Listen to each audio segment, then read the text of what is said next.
Good evening धवल जी। Good evening कैसा लग good. रहा है आपको सिलेक्शन सर के बाद? बहुत अच्छा लग रहा है सर, बहुत अच्छा। थोड़ा ब्रीफली अपने बारे में बताइए। आप है कहाँ से, बैकग्राउंड क्या है, कहाँ से आपने कॉलेज किया और क्यों आपने ईएससी की प्रिपरेशन की? सर मैं प्रॉपरली दिल्ली का हूँ sir, born and brought up in Delhi sir. And sir मेरी स्कूलिंग सर पीतमपुरा से हुई है। एंड फिर मैंने सर बीटेक करी है sir Delhi technological university DPU से सर। लास्ट ईयर सर 2023 में मैं पास आउट हूँ। उसके बाद से सर मैंने प्रेपरेशन करी है पूरी 1 साल लगा के, मन लगा के। और इस साल 2024 में मेरी AIR 14 आई है sir. Very good, very nice. सुन के बहुत अच्छा लगा। और आपका AR 14 के बाद आई कैन सी दैट आपको एक अच्छा भी लग रहा होगा खुद भी कि you are feeling satisfied, what I can see है। सर बाकी आपने प्रिपरेशन कॉलेज के दौरान भी स्टार्ट की थी क्या, थर्ड फोर्थ यस ईयर में भी? Yes sir, actually sir first year में मैं सर एक्सप्लोर कर रहा था ऑप्शंस की क्या क्या हो सकता है। तो सर फिर एक्सप्लोरेशन में पता चला फिर कि इंजीनियरिंग सर्विस और गेट एग्जाम होता है सर, जिसमें सर बिल्कुल प्राइम पोस्ट मिलती है आपको। तो उसी समय से सर एक mind, back of the mind बना लिया था कि ईएससी और गेट की तरफ ही जाना है। स्टार्टिंग में sir second year third year में कॉलेज के साथ धीरे धीरे प्रिपरेशन करी थी सर, थोड़ा अपने कंसेप्ट ब्रशअप किए थे। पर प्रॉपर मैं प्रिपरेशन कहूंगा सर, मैंने फोर्थ ईयर की स्टार्टिंग में प्रॉपर डेडिकेटेडली प्रिपेयर करना स्टार्ट किया था सर। Okay, very nice. और फिर सर जब कॉलेज खत्म हुआ तो फिर प्रॉपर मैं कॉलेज के खत्म होते होते सर मेरी सारी क्लासेस वगैरह सब एंड हो गई थी। तो फिर प्रॉपर मैंने सेल्फ स्टडी करके इस साल सर रैंक निकाला है सर। आपने कॉलेज के साथ then you might have given GATE also, GATE का एग्जाम लिखा था आपने? Yes sir, yes sir. GATE में क्या रैंक रही आपकी? सर गेट में सर जब मैंने फोर्थ ईयर का अटेम्प्ट लिखा था तो सर तब मेरा 900 रैंक था सर। एंड सर 900 इस रैंक थी, काफी पीछे थी। यस सर, और सर इस साल 2024 में मेरा 43 रैंक था सर। एंड 43, तो 900 से सीधा 43। क्या क्या इम्प्रूवमेंट के लिए क्या किया आपने? बहुत सारे हमारे भी स्टूडेंट्स होते हैं जिनका फर्स्ट टाइम में गेट नहीं निकलता, और आपने तो करके दिखाया है कि 900 से सीधा 43 गेट रैंक। तो आपने क्या चेंजेस किया कि इतना जबरदस्त इम्प्रूवमेंट दिखा? सर जैसे मैंने बताया फोर्थ ईयर में सर एक्चुअली बस मेरी क्लासेस खत्म हुई थी, तो उसमें सर मेरे को सेल्फ स्टडी का इतना टाइम नहीं मिला था। और मेरे को सर थोड़ा ये रहता था कि थोड़ा रिवाइज वगैरह भी मैं कम कर पाता था, क्योंकि क्लासेस होती थी तो आगे का पढ़ते रहता था और थोड़ा पीछे का मैं भूलता रहता था। तो उधर सर मेरे को उस एरिया में मैं लैग कर रहा था गेट की एग्जाम की तरफ। तो वो फिर मैंने अपने जो फोर्थ ईयर के बाद जो मैंने अटेम्प्ट लिखा 2024 वाला, उसमें सारी मिस्टेक्स रेक्टिफाई करी, रिवीजन पे काफ़ी अच्छा टाइम दिया। वेरी और गुड। जो मिस्टेक्स करता था मैं टेस्ट सीरीज पे, उस पर काफ़ी मैंने ध्यान दिया, क्योंकि सर मिस्टेक सर ऐसी चीज़ है कि जो हमारे दिमाग में ज़्यादा टाइम तक रिटेन रहती है। हम रिवाइज तो करते हैं पर जो correct, mistake correct, correct. Mistake actually करते हैं सर, वो वो मेन है। क्योंकि हम एक्चुअली एग्जाम में जाके तो हमको रिवाइज नहीं करना, एग्जाम में जाके हमको क्वेश्चन अटेम्प्ट करने हैं, क्वेश्चन सॉल्व करने हैं। सारी मिस्टेक्स सर रेक्टिफाई करी, और उसके साथ साथ एक मिस्टेक कॉपी बनाई प्रॉपर गाइडेंस में। और सर फिर उसको बार बार रिवाइज करा और सारी मिस्टेक्स अपनी नेक्स्ट एग्जाम में नहीं करी। तो ऐसे ही सर इम्प्रूव करते गए और फिर एक्सेल करा सर एग्जाम में। Very good. एक चीज और बताइए, आपने थर्ड ईयर में गेट क्यों नहीं लिखा? नहीं सर, एक्चुअली मैंने थर्ड ईयर में भी गेट लिखा था। थर्ड ईयर में मेरा थर्ड सर ईयर में भी लिखा? 3500 रैंक था सर मेरा थर्ड ईयर में। 3500। आपने प्रिपरेशन फिर एग्जैक्टली कब से चालू की थी? थर्ड ईयर से चालू की, सेकेंड ईयर से चालू की, कि थर्ड ईयर में बिना प्रिपरेशन की लिख दिया था गेट? थर्ड ईयर में मैंने जो गेट लिखा था just to get an idea लिखा था कि थोड़ा मेरे को ज्यादा एग्जाम की। प्रिपरेशन नहीं किया आपने? Yes sir. फिर थर्ड ईयर के बाद सर मैंने प्रॉपर क्लासेस स्टार्ट कर दी थी और प्रॉपर मैं क्लासेस लगा रहा था। तो फोर्थ ईयर के अटेम्प्ट आते आते मेरी क्लासेस खत्म हो गई थी। तो सर मैंने फिर एग्जाम दिया था तो तब 900 रैंक आई थी। और उसके बाद जब मेरी कॉलेज खत्म हो गया, सब क्लासेस खत्म हो गई, तो फिर प्रॉपर मैंने सेल्फ स्टडी करके पूरा फिर मैंने 43 रैंक लाया था। Very good. एक चीज और बताइए कि अगर कोई सिविल इंजीनियरिंग का स्टूडेंट है, यस सर। सिंस ईएससी में आपको पता है सिविल इंजीनियरिंग में खूब ज्यादा अपॉर्चुनिटी, गेट में भी अपॉर्चुनिटी है, तो यस एक सर। सिविल इंजीनियरिंग स्टूडेंट को गेट और ईएससी दोनों की प्रिपरेशन साथ में करनी चाहिए, कि ईएससी की प्रिपरेशन करने से गेट ऑटोमेटिकली हो ही जा रहा है? आपको क्या लगता, आपका क्या व्यू रहा पूरे प्रिपरेशन को देख के, कि sir the student should focus on ESC only और गेट ओनली, और have a balanced approach? Yes. Sir सबसे पहले तो स्टार्टिंग में सर एक कॉम्प्रिहेंसिव तैयारी करनी चाहिए सर। गेट टीएससी को दिमाग में ना ला के सर एक प्रॉपर पहले अपना कंसेप्ट क्लैरिटी बनानी चाहिए। और जो सब्जेक्ट पे सर एक पकड़ बनानी चाहिए पहले। तो सिविल अगर इंजीनियरिंग पढ़ना चाहिए मतलब। Yes sir, proper civil engineering पढ़ना चाहिए सर। और अगर एक बार आपका सब्जेक्ट पे कमांड हो जाता है सर, देन आप सर एक एग्जाम स्पेसिफिक तैयारी कर सकते हैं। हाँ, फिर तो तो एग्जाम तो जस्ट अ प्रोडक्ट है, फिर तो सर कोई भी एग्जाम निकाल लेंगे आप। Yes sir. Sir ESE GATE में सर एक यही अंतर रहता है कि सर एक्चुअली ईएससी जो ईएससी कवरेज जो रहती है सर, उसका स्कोप थोड़ा वाइड रहता है गेट के करेक्ट। अकॉर्डिंग। और गेट गेट में सर सिलेबस कंसाइज्ड है, पर वो एक्चुअली डेप्थ में ज़्यादा पूछता है। तो दोनों की पर दोनों का एप्लीकेशन सिलेबस, बहुत पूछते हैं। यस सर, दोनों का पर सिलेबस सेम ही है सर। तो करेक्ट। अगर आप गेट से पहले सर अपना न्यूमेरिकल अप्रोच बदल देंगे और ईएससी से पहले थोड़ा थ्योरेटिकल अप्रोच बदल देंगे, तो sir we can excel in both exams. और इस साल तो गैप भी है एक्चुअली। इस साल आप देखेंगे तो फेब में गेट हो रहा है और यस फिर जून में ईएससी होगा। तो इस यस बार तो स्टूडेंट्स के पास एक अच्छा खासा गैप है कि वो अपना क्वेश्चन आंसरिंग स्टाइल बदल सकते हैं पूरा। Yes sir. कि गेट से जैसा पहले पहले सिलेबस कंप्लीट कर लो, फिर ईएससी के लिए वापस से तैयारी कर लो। जैसे अभी 2-3 महीने बचे हैं सर गेट को, तो अभी 2-3 महीने अगर प्रॉपरली गेट को हमने टारगेट किया, तो और फिर गेट में अगर एक अच्छा रैंक भी ले आए, तो सर एक वो कॉन्फिडेंस भी देगा कि we can do in ESE also. और सर जो ईएससी गेट के बीच में जो अभी टाइम है, तो उसमें जीएस भी हम अपना प्रॉपर कर सकते हैं सर, ऐसा कुछ टाइम का बैरियर नहीं आएगा। तो सर ये तो बहुत बेस्ट टाइम है कि ऐसा अपॉर्चुनिटी मिली है कि गेट और ईएससी दोनों में ही हम एक्सेल कर सकते हैं। धवल जी, बच्चों को ना एक और प्रॉब्लम आती है जीएस की। हम भी बताते रहते हैं कि यस जीएस कैसे करना है।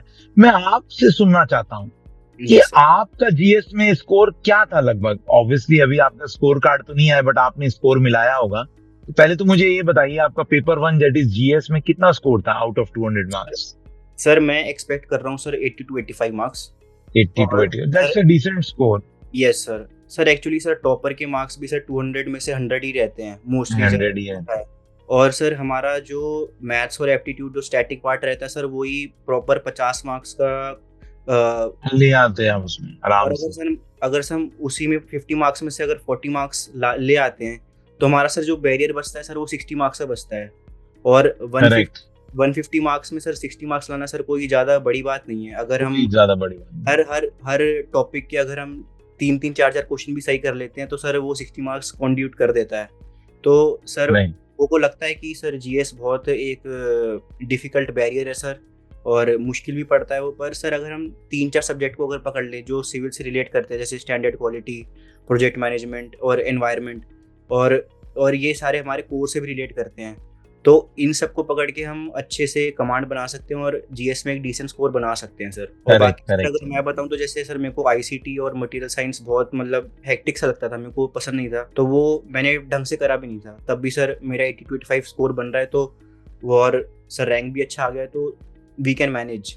हाँ, मतलब आपने कितने टाइम तैयारी की थी जीएस के लिए? सर जीएस के कितना टाइम लिया था?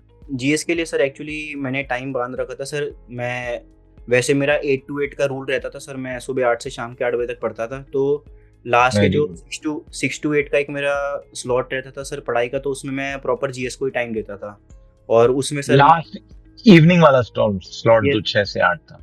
यस सर, क्योंकि सर स्टार्टिंग के जो 2 स्लॉट रहते थे मेरे सर, 8 to 1 वाला वो और कोर के ऊपर। 2 to 5 वाला, तो मैं जरा कोर को देता था, और एक्चुअली वो करके मैं पूरा एग्जॉस्ट हो जाता था, तो फिर मेरे को कुछ डिफरेंट GS करना होता था। तो इस चक्कर में मैं फिर जीएस को और करता था बाद में 6 to 8 वाले में। और अच्छी स्ट्रेटजी है। Yes sir. और सर उसमें सर एक्चुअली बस मेरा यही एम रहता था कि मैं जितना बारी अपने नोट्स को बार बार पढ़ूंगा सर, उतना ही मेरे को क्लैरिटी रहेगी। और मैंने सर जीएस में एक्चुअली क्या रहता है कि बच्चे बहुत अलग अलग बुक्स को रेफ़र कर लेते हैं, अलग नोट्स को रेफ़र कर लेते हैं, पर सर मैंने एक ही नोट्स पे स्टिक करा था और उन्हीं को बार बार पढ़ा था, तो उसी से ही सर मैंने एग्ज़ाम लिखा था सर।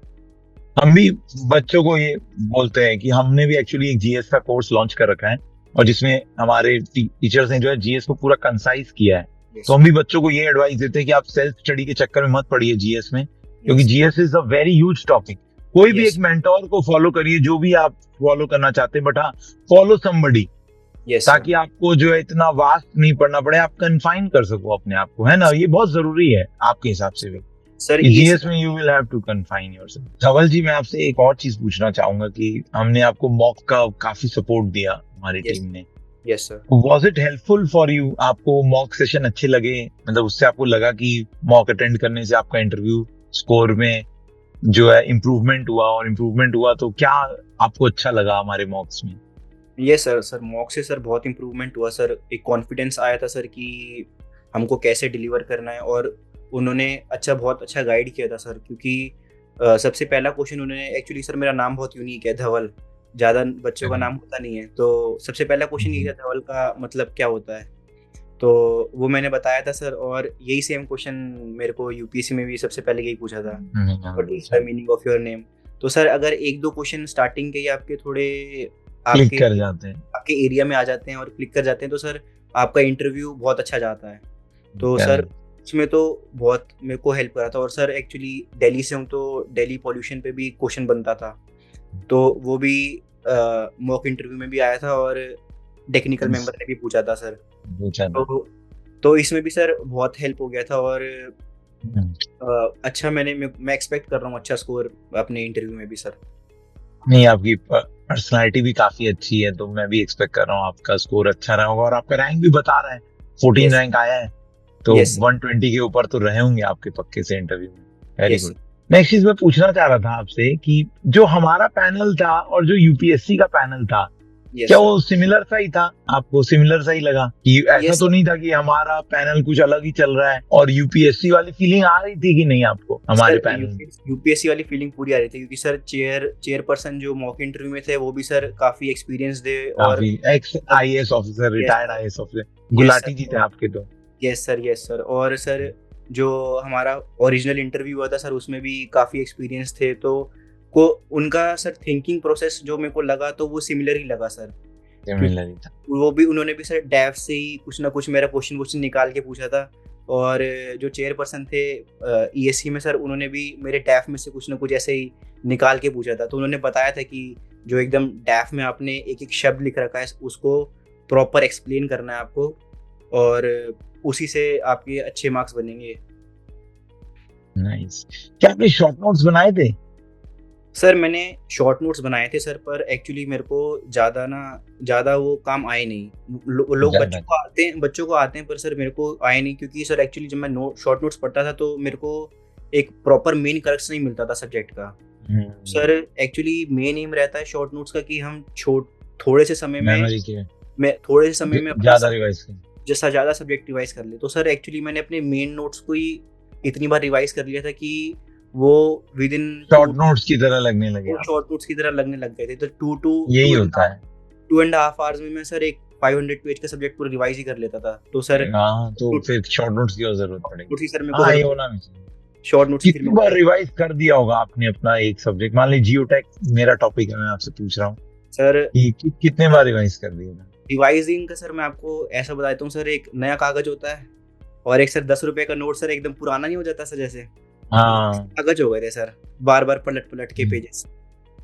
समझ रहे हैं आप लोग, सुन रहे होंगे सब लोग कि मतलब आपको नोट्स इतना रिवाइज करना है कि वो नोट्स आपके दिमाग में छप जाए। Yes sir. It should be photographically memorized in your brain, तभी वो रिवीजन कंप्लीट होगा। वो चाहे 4 बार रिवीजन करने से बने, चाहे 5 बार, चाहे 10 बार, that depends on brain to brain. वो सर नंबर मैंने कभी काउंट नहीं किया सर, तो वैसे 10 to 15 टाइम से ज्यादा ही हो गया होगा sir. How important is test series in preparation for GATE? अब तो देखो गेट आ रहा है बच्चों का पास में, तो पहले तो गेट के बारे में बताइए कि गेट के लिए टेस्ट सीरीज कितनी इंपॉर्टेंट होती है? सर गेट के लिए सर टेस्ट सीरीज बहुत इंपॉर्टेंट है सर, क्योंकि सर अल्टीमेटली आपको उधर जाके क्वेश्चन सॉल्व करने हैं, और क्वेश्चंस में जैसे अगर आप टेस्ट सीरीज में जो गलतियां करेंगे और वो उसको आप एनालाइज करेंगे, तो वो आगे आपके इन फ्यूचर में गलतियां नहीं होगी, और उससे ही आप अपनी जो मेन एग्जाम में जितनी सर मेजरली सब पढ़ाई कर लेते हैं सर, और कंसेप्ट्स भी सब कर लेते हैं, पर जहाँ वो लैग करते हैं सिली मिस्टेक्स में लैग करते हैं, और छोटे मोटे कंसेप्ट्स में और छोटे मोटे थ्योरेटिकल क्वेश्चंस में लैग करते हैं। तो सर उसके लिए सर टेस्ट सीरीज बहुत इंपॉर्टेंट है, और जितनी आप गलतियां करेंगे सर, उतना मेरे को, जैसे मैं जितना ज़्यादा मैं गलतियां करता था एग्ज़ाम में अगर, तो मेरे को उतना और अच्छा लगता था, क्योंकि वो मैं फील करता था कि आगे अब ये गलतियां नहीं होंगी। आज मैंने ये टेस्ट दिया है और इतनी गलती हुई है, अब आगे से ये गलतियां नहीं होगी प्रॉपर। तो सर बच्चे डिमोटिवेट भी हो जाते हैं कि टेस्ट सीरीज में कम मार्क्स आ रहे हैं, पर मैं उससे और मोटिवेट ही होता था कि क्योंकि को ज़्यादा सीखने के लिए मिलेगा इस टेस्ट से। और अगर समझ सकता हूँ। अगर अगर टेस्ट में मेरे अच्छे मार्क्स आ जाते थे तो सर उससे मैं ज़्यादा खुश नहीं होता था, क्योंकि मेरे को जो उस टेस्ट का जो मोटिव था कि गलती एनालाइज करनी है, वो बैरियर मेरे लिए कम हो जाता था। कम हो जाता है। तो ये एज अ मोटिवेशन भी ले सकते हैं बट स्टूडेंट्स जो आगे, क्योंकि मैं पहले बहुत डिमोटिवेट हो जाता था कि टेस्ट में कम आ रहे हैं। तो सर एक मैंने बात करी थी सर सीनियर से, तो उन्होंने कहा था ऐसे डिमोटिवेट नहीं होना, इसको एज अ मोटिवेशन ही लेना है कि अब ये नेक्स्ट गलतियां नहीं होगी। Correct correct correct. तो आपके सीनियर, आपके मेंटर, आपको एक मेंटोर मिल गया था। But Yes. देखिए सब लकी नहीं होते कि उनको एक मेंटोर मिल गया। आपको मैं Yes. बता दूं, फिजिक्स वाला में हमने एक नया प्रोग्राम लॉन्च किया था, मेंटरशिप प्रोग्राम, जिसमें हम हर एक स्टूडेंट को ना एक मेंटोर देते हैं। Mentor is a student like you only, जिन्होंने गेट अच्छे से क्वालिफाई किया है, कॉलेज के टॉपर भी रह चुके हैं। तो वो बच्चों को बताते हैं कि कैसे उनको अपनी प्रिपरेशन को हैंडल करना है। आपको भी ये लगता है mentor is a very important part in your preparation? एक मेंटोर होना चाहिए। मेंटर सर, एक मेंटर आपको बनाना चाहिए और होना भी चाहिए, क्योंकि सर सिर्फ जो पढ़ाई से रिलेटेड जो ना सुने और थोड़ा एक इमोशनल कनेक्ट भी बनाए और एक हमारे को कॉन्फिडेंस दे कि that we can do it.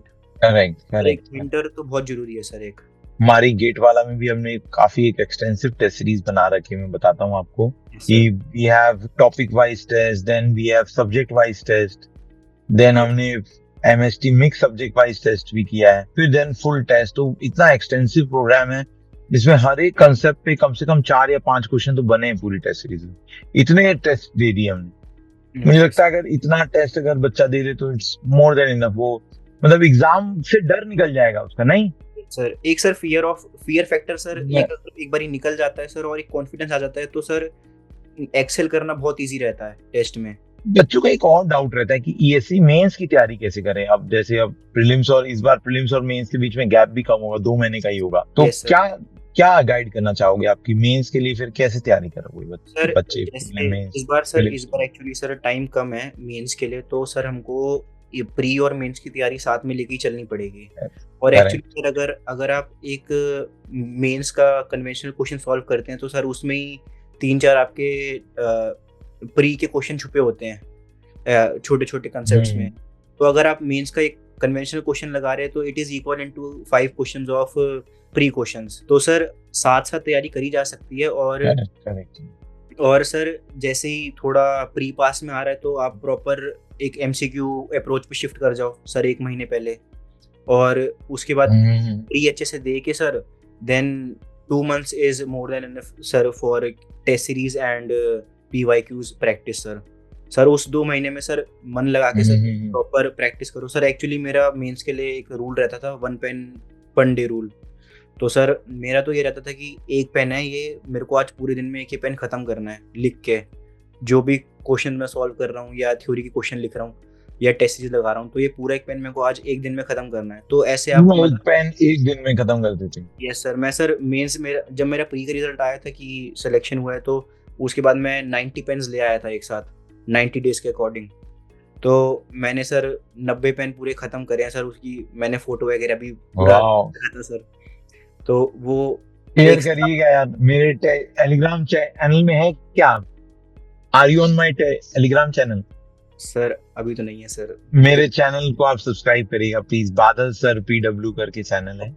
Okay sir. और उसमें जरूर अपनी ना स्टोरी शेयर करिएगा। पेन वाली तो सही में बच्चों के लिए बहुत मोटिवेटिंग होगी। मतलब जिम वाली फील आ रही है कि जैसे बंदा जिम में जाता है, डिसाइड करके जाता है आज इतनी एक्सरसाइज करेगा। आपने मेंटली वो एक बैरियर बना रखा है कि भाई आज मैं एक पूरा पेन तो खत्म करके आऊंगा। यस सर, क्योंकि सर अगर आपने प्री क्लियर करा है तो आप में एक लेवल है कि आप सारा पढ़ पुढ़ा के, मतलब एक आपको में लेवल बन चुका है। बस रह क्या गया है सर, प्रैक्टिस रह गई है।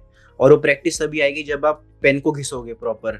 और सर मेंस में सर टाइम कम रहता है, तो आपको जस्ट क्वेश्चन पढ़ना है और सीधा सॉल्व करना है। आपको जब अगर आपने थिंकिंग में टाइम वेस्ट कर दिया तो सर आप लैग कर जाएंगे उसमें। लैग कर जाएंगे। तो इसीलिए सर 5 क्वेश्चन अटेम्प्ट करने होते हैं मेंस में। Yes sir. क्या 5 अटेम्प्ट कर पाते हैं? इतना टाइम होता है 5 ही अटेम्प्ट हो जाए? सर एक्चुअली सर मैं एक्सपेक्ट कर रहा हूँ कि मेरे मेन में सबसे हाईएस्ट मार्क्स ही होंगे, क्योंकि सर मेरा प्री इतना अच्छा नहीं गया था। मेरे प्री में 210 220 बन रहे थे।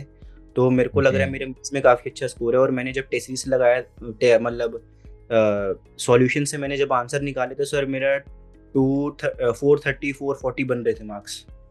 तो Nice, सर बहुत बढ़िया। तो सर मेरे को लगता है मेरा मेंस जो था उसने ही मेरा रैंक बनाया अच्छा खासा। रैंक बनाया, रैंक। Yes sir.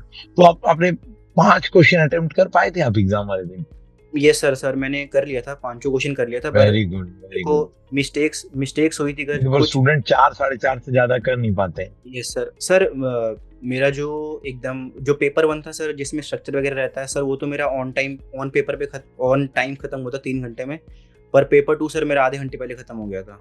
तो आधे उसमें घंटे पहले खत्म कर दिया? सर, वाह। और फिर सर इम्प्रूवमेंट कर लिया और फिर सर क्वेश्चन। फिर उसको मैंने सर प्रॉपर पूरा रिवाइज भी कर लिया था, एक बार ही देख लिया था कहीं कुछ गलती वलती तो नहीं हो रही है। तो सर उससे भी मैंने बहुत वो करा था। ईएससी प्रीलिम्स के पहले कैलकुलेटर अलाउ नहीं होता, सबको पता है। Sir yes sir. तो आपने जैसे प्रीलिम्स और मेंस की तैयारी की, तो कैलकुलेटर का यूज कब छोड़ा आपने? सर एक्चुअली कैलकुलेटर के लिए सर मैंने एक वैदिक मैथ्स पढ़ा था सर, क्योंकि कैलकुलेटर यूज़ नहीं करना होता। और जो मैंने सर एक मिस्टेक कॉपी बनाई थी सर, उसमें मैंने प्रॉपर सबके स्क्वायर, सबके रूट्स और थोड़े थोड़े अप्रोक्सीमेशन, जैसे पाई स्क्वायर को 10 लेना है, रूट जी की वैल्यू। तो सर जैसे हमारे में सर 0.87 FY बहुत यूज़ होता है। तो Correct. मैंने 250 415 500 के लिए मैंने याद ही कर ली थी वैल्यू कि 0.87 FY ये होता है, इसका ये होता है। तो कुछ थोड़ा सा अप्रोक्सीमेशन आपका अच्छा होना चाहिए, और उसके लिए और 1/2 1/3 1/4 ऐसे ये सब भी मैंने वैल्यू याद कर ली थी सर। तो बहुत जरूरी है, बहुत जरूरी है। यस सर, तो उसने सर एक मेरे को स्पीड भी दिया था सर, और उसमें उसकी वजह से सर मैंने काफ़ी मतलब एक्सेल भी किया था सर एग्जाम में। अब क्वेश्चंस तो कैलकुलेटिव आते ही हैं, वही हम भी बच्चों को बोलते हैं कि शॉर्टकट टेक्निक्स निकाल के चलो। Yes sir. टेक्निक शॉर्टकट यही है कि आप न्यूमेरिकल फिगर्स याद करो। Yes sir. विमल जी, बहुत अच्छा लगा आपसे बात करके, और जितने हमने इनपुट शेयर किए एक दूसरे के साथ में, बच्चे अगर ये सुने तो आई गेस किसी को भी एक बहुत अच्छा इनपुट मिलेगा, एक लाइन लेंथ मिलेगी बिल्कुल जिससे वो सर। तैयारी कर सके। बिल्कुल सर। बाकी जल्द मिलेंगे भी हम लोग, धवल यस। जी। Yes It sir. was nice meeting you. Soon we will have an offline meet as well. Yes All sir the sure. best for your endeavors, future endeavors. बहुत अच्छा लगा कि आपका सिलेक्शन हुआ। Thank you All sir. the best. Yes sir, आपने भी sir Bye-bye. डैफ feeling में sir आपने भी अच्छा खासा काफ़ी गाइड किया था सर। तो उसके लिए भी सर थैंक यू सर। आपने काफ़ी टाइम लगा के सर, मतलब इसके लिए प्रॉपर डैफ फीलिंग में सर आपने सेशन लिया था ना सर एक बार। डेफ, हाँ, आप तो थे क्या सर उस डेफ सेशन में? अब इतने yes, बच्चे थे तो मुझे याद नहीं था। हाँ जी, आपको सर ये याद नहीं होगा सर, आपने मेरा प्रॉपर डैफ देखा था, और सर आपने प्रॉपर उसको करेक्ट करा था कि ये मत लिखो, ये लिख दो, ये मत लिखो, इसमें बहुत क्वेश्चन बन जाएंगे, इसमें डाइवर्स क्वेश्चन बन जाएंगे, तो आप वहाँ आपका भी जो इंटरव्यू वहाँ पर जा सकता है, तो गड़बड़ी हो जाएगी। तो सर आपने काफ़ी गाइड किया था सर, उसके लिए थैंक यू सर। उससे फायदा हुआ आपको यस डेफ सेशन से भी? बिल्कुल सर, बिल्कुल। Thanks a lot. Yes sir. बाकी ना, आप अपना जो है फीडबैक हमें हमारे चैनल पे भी दीजिएगा। प्लीज ज्वाइन माय चैनल, और वो फोटो तो जरूर शेयर करिएगा 90 पेन वाली। बिल्कुल sir, thank you sir. Thanks, bye bye, take care, good night. Yes sir, good night sir.